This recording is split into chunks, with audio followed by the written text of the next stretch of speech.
Good morning, everyone. Today we focus on Lebanon, a nation grappling with an unprecedented humanitarian crisis amidst the ongoing conflict between Israel and Hezbollah. Since early September, over 1 million people have been displaced, each representing a unique story of loss and resilience.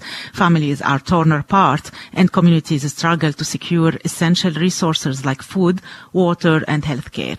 In these challenging times, understanding how international support, especially from Canada, can bring hope and relief, and how this support is crucial.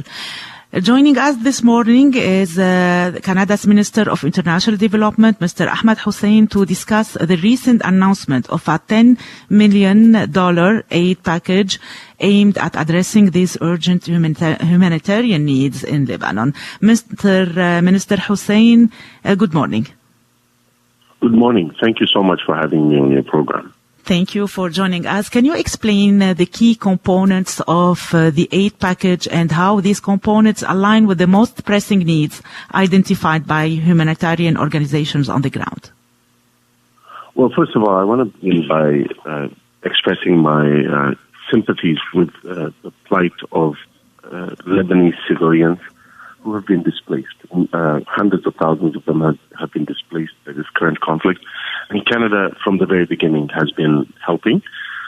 We have announced an initial support to the tune of $10 million to support the urgent and emergency needs of Lebanese civilians. $2 million of that is going to the UNHCR, the United Nations High Commission for Refugees, to help those who've been displaced outside of Lebanon.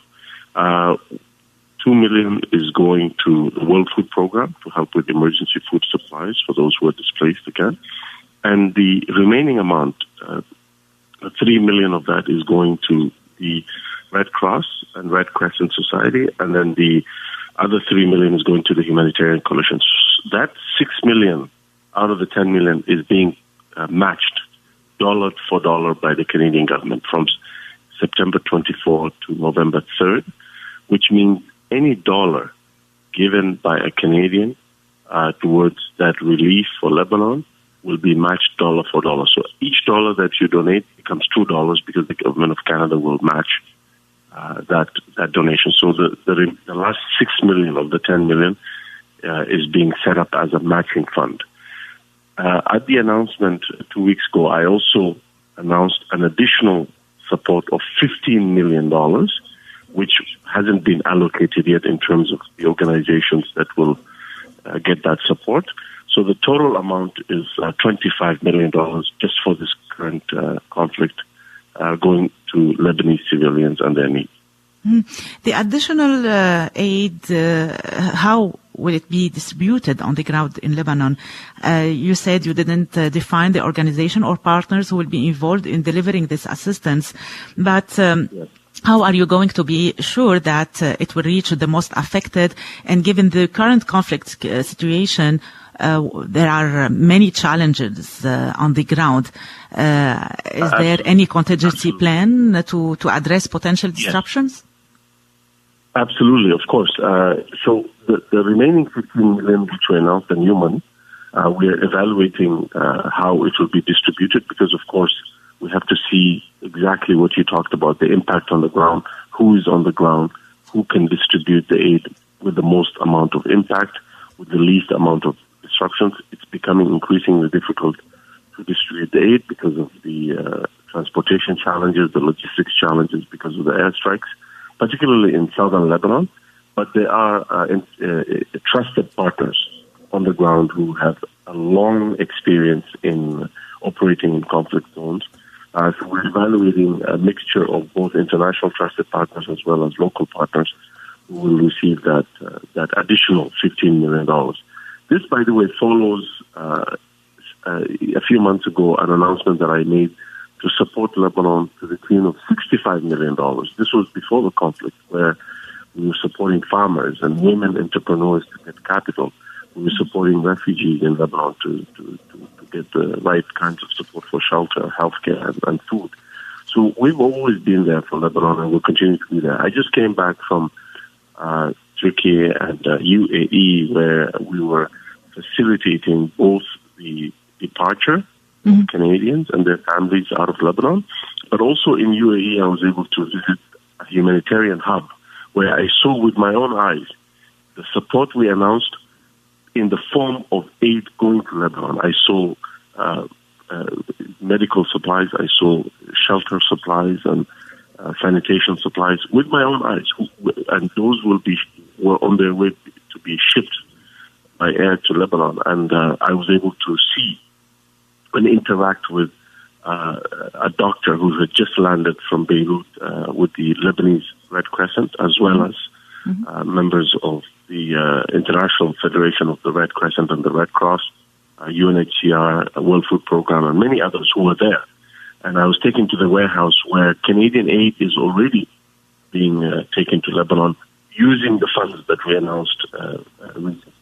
So, we are making a difference on the ground, but it's a matter of continuing to do that work and working with everyone. The main message I also want to end with is to say, if you are a Canadian citizen or a permanent resident and you're still in Lebanon, please leave immediately. And while there's still commercial means of departure, we are assisting in terms of helping Canadians get out. There's ways in which we are helping, but now's the time to leave. And for any Canadian who's thinking of going to Lebanon, they should postpone their trip because it's not safe to go. Minister Hussein, I would like to ask you a question that many Lebanese here from the diaspora in Canada has.